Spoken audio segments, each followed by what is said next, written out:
We are celebrating 1 year here at TalentPerch. That's why I got the crown on. So this week is a very special just Q&A from one of my employees here at TalentPerch. They wanted just to get to know me a little bit more and challenge me. So enjoy, and next week will be a regular Millionaire Recruiter video.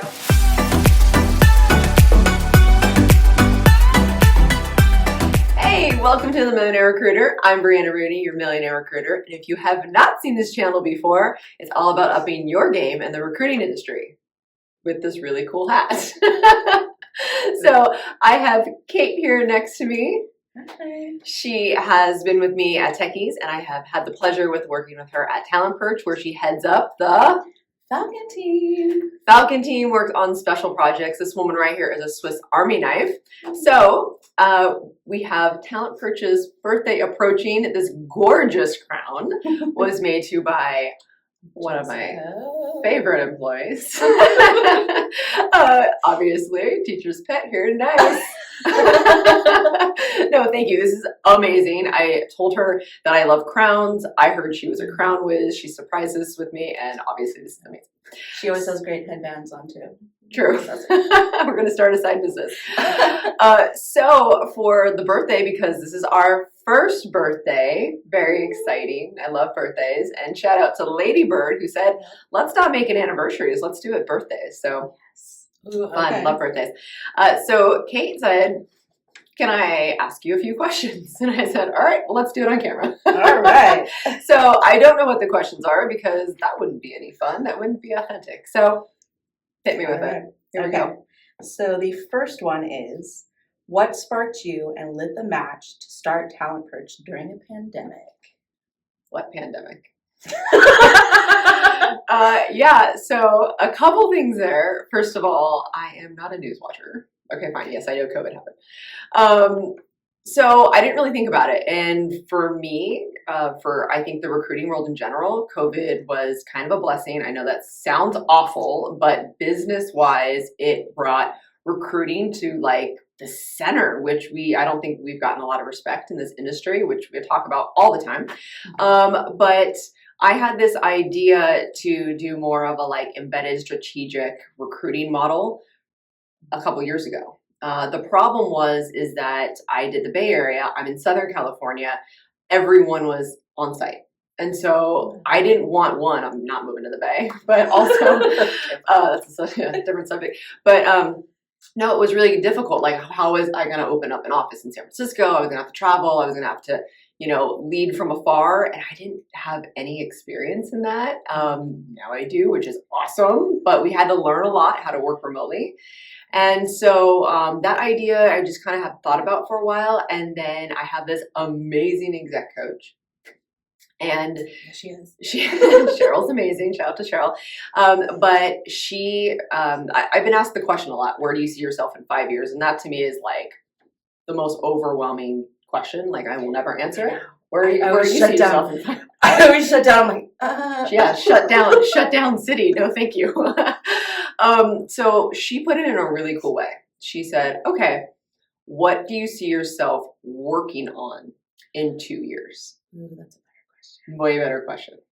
So I was like, okay. So she said, I need 3 scenarios. Do not come back with 1. Do not come back with 2. I need 3. And I couldn't think of the third. I thought of 2 pretty easily. I was at Techies. That was great. I have this amazing person, Emily, that had worked with me for about 8 years. Blood, sweat, and tears there for sure. And I was like, well, what if Emily was CEO of Techies? That would make me able to do this other business idea that I really wanted to do. And as you know why I have this channel, it's because I've always wanted to have the world see the recruiting industry as a pretty badass industry. So I was ready for that. I was like, well, what if we do this? What if this is time? So I put that in motion, and here we are. Here is TalentPerch. I did it in September, did my LLC, or corp, whatever it is, did that paperwork. And then I was just put my head down and was a recruiter for the last 4th quarter of that year. And then January hit, and I said, it's time. It's time for me to spread my wings. Closing a lot of deals. I did close a lot of deals that time because I love being a recruiter. Thank you for that. Thank you for that. Yeah, I did. I had fun. So TalentPerch began, grabbed Madison, who was a long-time employee of mine, grabbed Kevin, who was actually newer, and we awesome. went. And awesome. And we went. So yeah, no, I didn't think of COVID at all because COVID was kind of a recruiting blessing because they realized that they needed us. Here we are. And then we also got to test out mostly working from remote, like Yes. situation. I did. So it allowed you to kind of test it out with techies. And True. Work Yeah. out the kinks for it. We learned a lot working remotely for sure. Yeah. All right. Question number 2. Okay. Sorry, that was just one. Yeah. Okay. What were you most excited about when you started TalentPerch? Ooh, fun. The most exciting thing, I have felt, first of all, like I can never really say I'm like at the top of my game because like I'm always like the one that was like needs to know more, learn more, make more. So this was that moment where I was like, there's very little safety net and I had to challenge myself in a really different way. And I would say that from January to just like April or May, I learned more than I had probably in those months than I had like in like 3 years probably, which is insane because I learn a lot all the time because I fail fast, everybody, and I pivot. Buttons crown. Yeah, I learned a lot. TalentPerch has challenged me in all sorts of ways. It's been really cool. I think that's one of the cool things about startups is like you learn a lot and you do so much in those first couple of years. Yeah, and if I want to reflect, I don't know if this is a question, but if I want to reflect, maybe I'm going to say I didn't realize all the things I didn't know, which I think is really cool.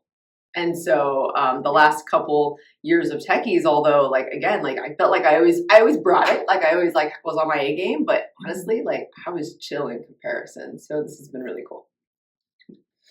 All right. Question number 3. Which of our core values do you feel the most connected to and why? Oh, they love them all. I made them. Funfetti, obviously. Yes. I am a child that will never change. I have a kid heart.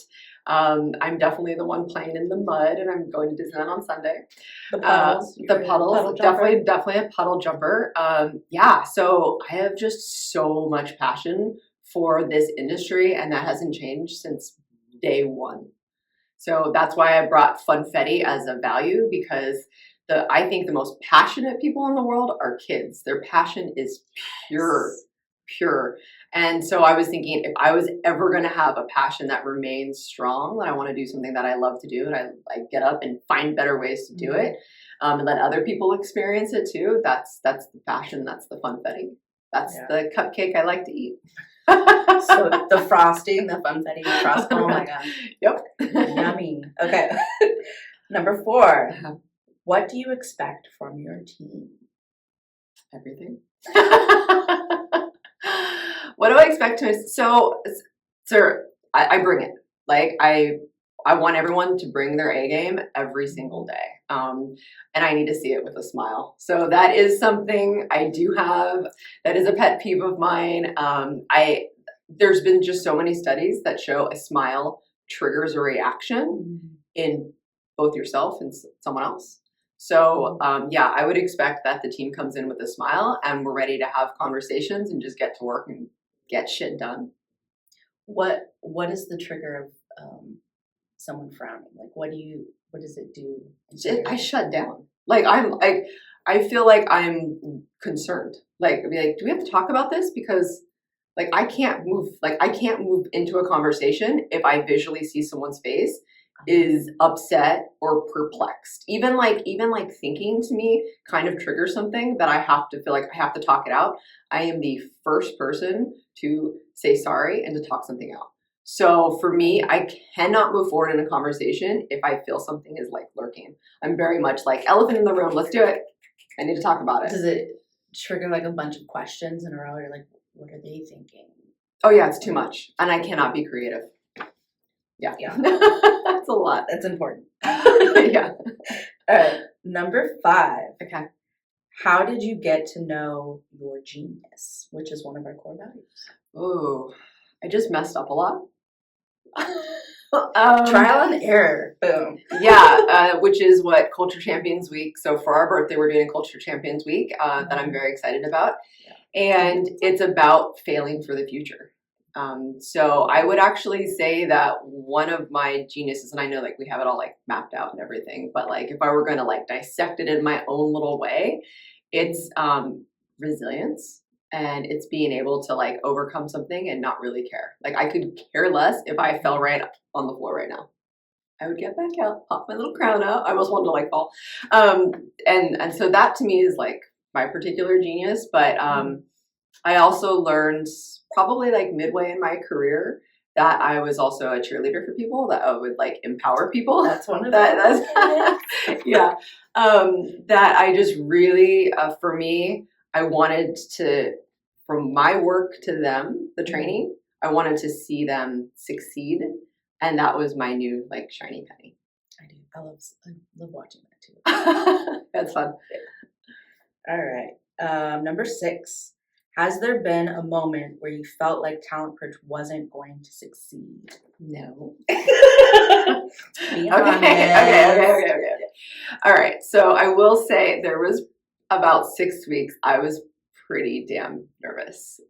We hired a bunch of people at once, and I had them trained, I had them ready to go, and I didn't have any clients. Like at first it was like with techies, we kind of like tried it out, and I knew that market was there. And then we had who I considered our competitor. They got acquired. Very cool. And I was like, oh, cool. This will be easy. And so then I started doing client outreach to get clients. And then I was kind of having like crickets. And then I realized I was having a lot of conversations, with clients, and they were just going a little slower than I had anticipated. So living in the contingency life, it's like this, all day long. Being an embedded strategic solution, people have to trust you and understand you and grasp where you're coming from. And so, yeah, there was 6 weeks there where I was a little bit scared. I remember at the beginning, it was like, I don't think we anticipated how much clients would want to talk with their potential team. Yeah, true. So yeah, that lengthened the amount of time that it took for them to make a decision. It did, yeah. It was a longer sales cycle than I was used to. And it was part of how we started our Finding Your Genius True. assessment. Yes. This is the lady right here that finds your genius. Yeah. Okay, so number 7. What is the biggest lesson you have learned your first year in business as TalentPerch? Ooh. That's a biggie. You want to find the biggest lesson? Oh man. Like you can only pick one. That's interesting. So I'm working. Okay, I got it. It's not really business related as much, but it's more of like communication related. So first of all, working remotely isn't the easiest thing. We're very lucky that we were in an office together. Yay. I would prefer being in an office, of course. That's just not the way things are going or working out. And so the cool thing is you get to reach talent from all over. You come from all different walks of life, all like different experiences. It's super diverse and interesting. But with that and being a small startup and having like process procedures in place, like there's a lot of things that weren't in place. We're building it from scratch, and we're also building it in a way that's like, screw you, corporate. That's not happening. But taking a different approach. Yeah, let's rethink that. So we're trying things very differently, and we're also trying things like, yes, I did it with techies before, but I also wanted to think bigger than that too. So if I want to change an industry, I have to think bigger. So I am thinking big, but if you think big, you think corporate, we're rethinking. So anyways, long story short, we brought a lot of people together, again, that had a lot of really awesome things, but we wanted to rethink all of those awesome things. So when it came to communication, there was quite a few breakdowns, only because we also didn't know each other, which means we didn't fully trust each other. And then the difference is we respect each other. We didn't trust each other. So like you and I have worked together for a couple years now, and also being in person, we got to learn each other a lot more, right? It's like you can feel their energy. You can kind of observe them. Mm-hmm. You don't get that with remote. Right. So you don't feel like you know them quite as well. Right. So looking back, what I would have done differently is I would have done a lot more communication games, those like getting to know icebreakers, getting to know the different strategies, even trigger words. So we had this really interesting problem that ASAP meant something different to everybody. Mm-hmm. Mind blown, you know? And so we actually had to have a conversation about it. And it seems probably silly, but it's ASAP. ASAP is possible. What do you mean? It means as soon as possible. There are nuances to it. There are. But like just, you know, in fact, silly things like that can break things down. And we can, you know, focus on the smaller things instead of big picture, which also I realized not everyone focuses on big picture, right? It's like right in front of them. So yeah, there's all sorts of things. But I would say that would be the biggest lesson I have learned is spending time on getting to know people before you work with them. It's very important. Yeah. And Kara's had a few fun games to help fix that. Our director, Kara, of Learning and Development has been very nailing it. Yeah. All right. And our last question. Last but not least. Number 8, our favorite number. Definitely. What are you most proud of accomplishing in TalentPerch's first year? Okay. I don't have to just pick one. I'm going to pick 2. You can pick whatever you want. Okay, I'll just pick 2 to save it, to keep it short. First of all, the vibe and culture that I felt like we've already built in a very short time, considering how short everyone has been here. Because, like, yeah, sure, it's your birthday, but most people have only been here for like 2 to 4 months. Yeah. So, like, our vibe Slack channel, I think is just like such a cool thing, and people have already appreciated it so much. And I feel like being here at TalentPerch lets you be your true authentic self. Graham.